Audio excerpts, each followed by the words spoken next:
యేసుక్రీస్తు నామంలో ఈరోజు దేవుని వాగ్దానము అనే వాక్య ధ్యానములో నాతో పాటు పాలుపొందుచున్న మీ అందరికీ ఉదయకాల శుభములను వందనములను తెలియజేయచ్చు. మన అనుదిన విశ్వాస ఆధ్యాత్మిక జీవితాన్ని సామాజిక అవగాహనను పెంపొందించగలుగుచున్న ఈ దేవుని మాటలను బట్టి ఈ వాక్య ధ్యానములోనికి మిమ్ములను ప్రేమపూర్వకంగా ఆహ్వానిస్తూ మీతో కలిసి ఈ వాక్య విశ్లేషణ చేయుటకు సంతోషిస్తూ ఉంటున్నాను. ప్రియమైన స్నేహితులారా, ఈ వాక్య భాగంలో ఇంకా అనేకులకు అందించబడాలనే విశ్వాసముతో ప్రార్థనాపూర్వకంగా మనవి చేస్తూ ఈ యొక్క ఛానల్ను అనేకులకు పరిచయం చేయవలసిందిగా, ఈ యొక్క మాటలు అనేకులకు అందించబడులాగున షేర్ చేయవలసిందిగా, వారిని కూడా సబ్స్క్రైబ్ చేసుకోమని చెప్పవలసిందిగా మిమ్మల్ని మనవి చేస్తూ ఉంటున్నాను. ఈరోజు దేవుని వాగ్దానము అపోస్తులుడైన పౌలు రోమీయులకు రాసినటువంటి పత్రిక 1వ అధ్యాయము 32వ వచనము. ఇట్టి కార్యములను అభ్యసించువారు మరణమునకు తగినవారు అను దేవుని న్యాయవిధిని వారు బాగుగా ఎరిగియుండియు వాటిని చేయుచున్నారు. ఇది మాత్రమే గాక వాటిని అభ్యసించు వారితో సంతోషముగా సమ్మతించుచున్నారు. ఈ మాటను బట్టి ఈ సర్వ సృష్టిలోని సర్వ మానవుల పట్ల దేవుని యొక్క లేదా భగవంతుని యొక్క సంకల్పము, ఉద్దేశము ఏమై ఉన్నది, మానవుడు ఏ విధముగా ప్రవర్తించాలని దేవుడు ఉద్దేశిస్తూ ఉంటున్నాడు అనే విషయాలు బయలుపరచుట మనము గమనించవచ్చు.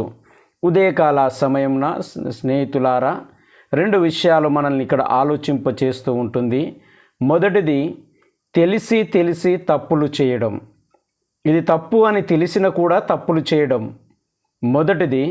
రెండవది, వీరు తప్పులు చేస్తున్నారు అని తెలిసి కూడా వాటికి సహాయకరంగా ఆ తప్పులను బట్టి సంతోషించడము అతి ప్రమాదకరమైనది.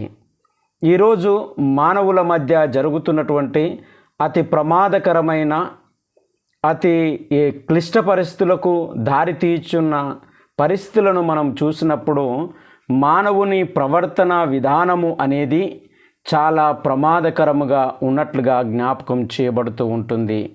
ఎందుకు జ్ఞాపకం చేస్తూ ఉంటున్నాను అని జ్ఞాపకం చేస్తూ ఉంటున్నప్పుడు, మొదటిది, చాలా మట్టుకు తప్పులు అనేటివి క్రమశిక్షణ రహితమైనటువంటి, బాధ్యత రహితమైనటువంటి జీవితం వలన జరిగితే, రెండవది, ఈ తప్పులు చేస్తున్నటువంటి వారిని ఆధారంగా చేసుకొని ఈ తప్పులను ఇంకా చేయడానికి వారిని బానిసలుగా వాడుకుంటున్నటువంటి చెడు కార్యములకు కానీ, చెడు వ్యసనాలకు కానీ, వారి యొక్క ప్రమాదకరమైనటువంటి ఆలోచనలకు కానీ బానిసలుగా వాడబడుచున్నటువంటి వారిని బట్టి కూడా చాలా ప్రమాదకరంగా మనం చూడవచ్చు. ఒక 2-3 ఉదాహరణలు నేను చెప్పడానికి ఇష్టపడుతూ ఉంటున్నాను. మొదటిది, అతివేగం ప్రమాదకరం. మనకు అక్కడక్కడ రాయబడి ఉంటుంది. నీవు నడుపుచున్నటువంటి వాహనంకు కొద్ది వేగము, ఆ పరిమితి అనేది ఉంటుంది. దానిని దాటినప్పుడు అది నీకు నష్టాన్ని, ప్రాణాపాయాన్ని తీసుకొని వస్తుంది. రెండవది, త్రాగుచున్నటువంటి వాటిలో మొదటిది సిగరెట్ కానీ, మందు కానీ. ఇవి రెండుటిని మీరు ఎప్పుడైనా గమనించి చూడండి. వాటిపైననే అది అపాయకరమని, ప్రమాదమని, అనారోగ్యమని రాయబడి ఉంటుంది. అయినప్పటికీ దాన్ని సేవించడం, దాన్ని స్వీకరించడము మానివేయట్లేదు. ఇది తప్పు అని తెలుసు. మూడవది, లంచగొండితనము అనేది, అవినీతి అనేది, మోసము అనేది, అన్యాయము అనేది ఇది ప్రమాదకరమైనది అని ఏ వ్యక్తికైనా తెలుసండి. అయినప్పటికీ వాటిని అనుసరించడం, వాటిని కొనసాగించడం.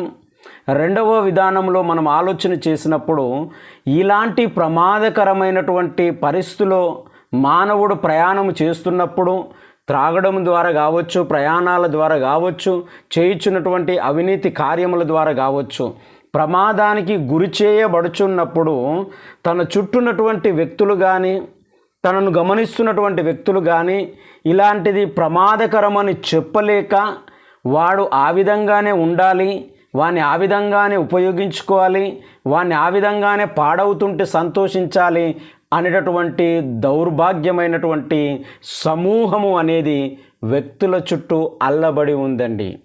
అందుకే ఈరోజు సంతోషిస్తూ ఆనందించడానికి ఇంత ప్రమాదాలు జరుగుతున్నా, ఇంత కుటుంబ వ్యవస్థ విచ్ఛిన్నము చెందుతున్నా, రాజకీయ వ్యవస్థ విచ్ఛిన్నము చెందుతున్నా, లేదా ఆయా వ్యవస్థలు అన్నీ కూడా అవినీతిలో కూరుకుపోతూ ఉంటున్నా, ఇంకా పేట్రేగిపోతున్నటువంటి దాంట్లో ఉంటున్నా, ఇంకా సపోర్టు ఎందుకు జరుగుతుంది, ఇంకా సహాయము ఎందుకు వారికి దొరుకుతుంది అంటే వీరిని కాపాడేవారు, వారిని ఆ విధంగానే చూడాలనేటటువంటి ఇష్టపడేటటువంటి వారు వారి చుట్టూ అల్లుకొని ఉన్నారు. కాబట్టి ఇది ప్రతి వ్యవస్థలో ఇది ఇంకా నిలకడగా ఉన్నది అనేది జ్ఞాపకము చేయబడుతూ ఉంటుంది. అందుకే ఇది ప్రమాదకరమైనది. నువ్వు తెలిసి అతడు తప్పు చేస్తున్నాడు, ప్రమాదంలో ఉన్నాడు అని తెలిసి నీవు సపోర్ట్ చేయడము అనేది చాలా ప్రమాదకరమని ఈ దిన వాగ్దానం హెచ్చరిస్తూ ఉంటుంది.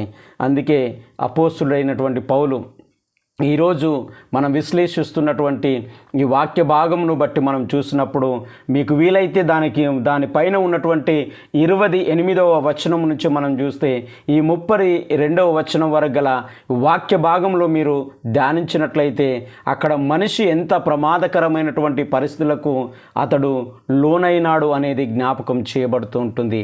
అలాంటి ప్రమాదకరమైనటువంటి పాప సంబంధమైనటువంటి తనను పాడు చేస్తున్నటువంటి తనని మరణానికి ప్రమాదానికి దారి తీస్తున్నటువంటివి అయినప్పటికీ తెలిసిన కూడా వాటిని అనుసరించడము అనేది ఒక విధమైనటువంటి లోపమైతే ఈ 32వ వచనం అంటున్నాడు చూడండి, ఇది మాత్రమే గాక వాటిని అభ్యసించు వారితో సంతోషముగా సమ్మతించుచున్నారు. ఇంత దౌర్భాగ్యమైనటువంటి పరిస్థితి అంటే ఈరోజు కుటుంబంలో చూడండి, ఎవరైనా చెడిపోతున్నటువంటి పడిపోతున్నటువంటి లేదా బలహీనతలకు లోనవుతున్నటువంటి పరిస్థితి ఉన్నదనుకోండి, అలాంటి వాడిని ఆధారం చేసుకొని వాని డబ్బు కాల్ చేయడానికినో వాని పరువు తీయడానికినో వారి కుటుంబాన్ని పరువు తీయడానికినో ఆసరాగా చేసుకొని ఎంతమంది అండి కుటుంబ వ్యవస్థ నాశనం చేస్తున్న వాళ్ళు.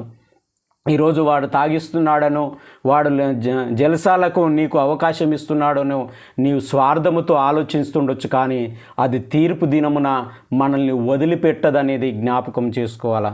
ఈరోజు చాలామంది గొడవల విషయంలో చూడండి, మన నోరుంటే వీడు మాట్లాడతాడురా, వీనికి 2 ఎక్కిచ్చి చెప్పాలా వీడు ఎంతనైనా మాట్లాడగలుగుతాడు అని అలాంటి వ్యక్తులను సాధనముగా వాడుకుంటున్నటువంటి వారెందరూ లేకపోలేరండి. ప్రియ స్నేహితులారా, సహోదరులారా, మీకు ఉదయకాల సమయంలో జ్ఞాపకం చేస్తూ ఉంటున్నాను. నువ్వు గొప్ప నీతిమంతుడవై ఉండవచ్చు, న్యాయవంతుడవై ఉండవచ్చు, సత్యం మాట్లాడేటటువంటి వాడవై ఉండవచ్చు, నువ్వు ఎలాంటి వాడవై ఉన్నావు, నీవు బలహీనుడవై ఉండవచ్చు, కానీ ఒకని చేతిలో బానిసగా బ్రతకకు, ఒకని అవసరత కొరకు నీవు వాడబడకు.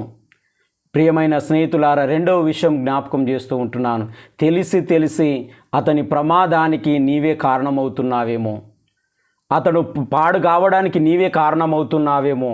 మనం మనుషుల చేతిలో నుంచి తప్పించుకోవచ్చు, కానీ దేవుని చేతిలో నుంచి తప్పించుకోలేము అనేది జ్ఞాపకం చేయబడుతుంది. అందుకే ఇక్కడ దినమున జ్ఞాపకం చేయబడుతున్నటువంటి మాట ఏంటంటే, అలాగే తప్పులు చేస్తున్నటువంటి దేవుని వాక్యం కూడా సెలవిస్తూ ఉంటుంది అండి. మంచి చెడుల తెలివినిచ్చేటటువంటి ఫలమును గురించి జ్ఞాపకం చేస్తూ దేవుని యొక్క వాక్యం ఏమంటుందంటే, ఆదికాండం 2వ అధ్యాయం 17వ వచనంలో, వీటిని తిని దినమున నీవు నిశ్చయముగా చచ్చెదవు.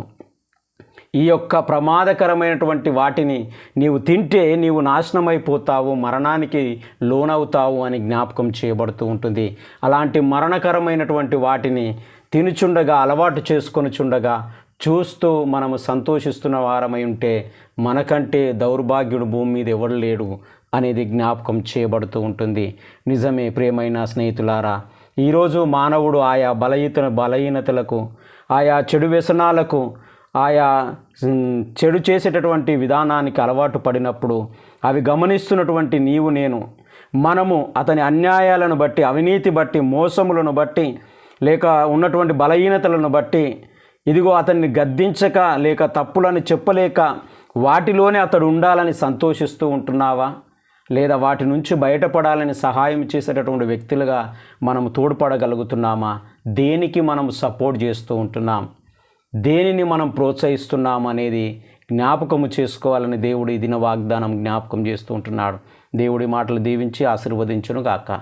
పరిశుద్ధుడ, ప్రేమగల తండ్రి, మహోన్నతుడ, నీకు వందనాలు, స్తుతులు, స్తోత్రములు చెల్లిస్తూ ప్రార్థిస్తూ ఉంటున్నాం. నిజమే ప్రభువా, ఈ లోకంలో ఈ సర్వ సృష్టిని అంతటిని గమనించినప్పుడు తెలిసో తెలియక తప్పులు చేస్తున్న వారు ఒక వర్గముగా ఉంటే, ఇది తప్పు అని తెలిసినప్పటికీ తప్పు అని చెప్పలేకుండా ఆ తప్పులలోనే మానవుణ్ణి ఇరికించాలని అవకాశవాదులుగా ఉపయోగించుకోవాలనేటటువంటి తత్వము కలిగిన వారు మరొక రకంగా ఈ లోకంలో సంచరిస్తూ ఉండగా, ఈ ప్రమాదకరమైనటువంటి పరిస్థితుల్లో ఎవరికి బానిసలైపోతున్నారు, ఎవరు ఎక్కడ ప్రమాదానికి లోనవుతున్నారు అనే ఆలోచన మా ముందుంచి మమ్మల్ని మేల్కొల్పినందుకు మీకు వందనాలు చెల్లిస్తూ ఉంటున్నాం. ఒకవేళ ఇలాంటి పరిస్థితుల్లో మేము తప్పులను సపోర్ట్ చేస్తున్నటువంటి వారమైతే మమ్మల్ని క్షమించి సరిదిద్దుకునేటటువంటి కృపను దయచేయమని ప్రార్థిస్తూ ఉంటున్నాం. ఒకవేళ తెలిసి తప్పులు చేస్తున్నట్లయితే ఆ తప్పులు చేయకుండా మాకు జ్ఞానోదయమును కలగజేయమని ప్రార్థిస్తూ ఉంటున్నాం.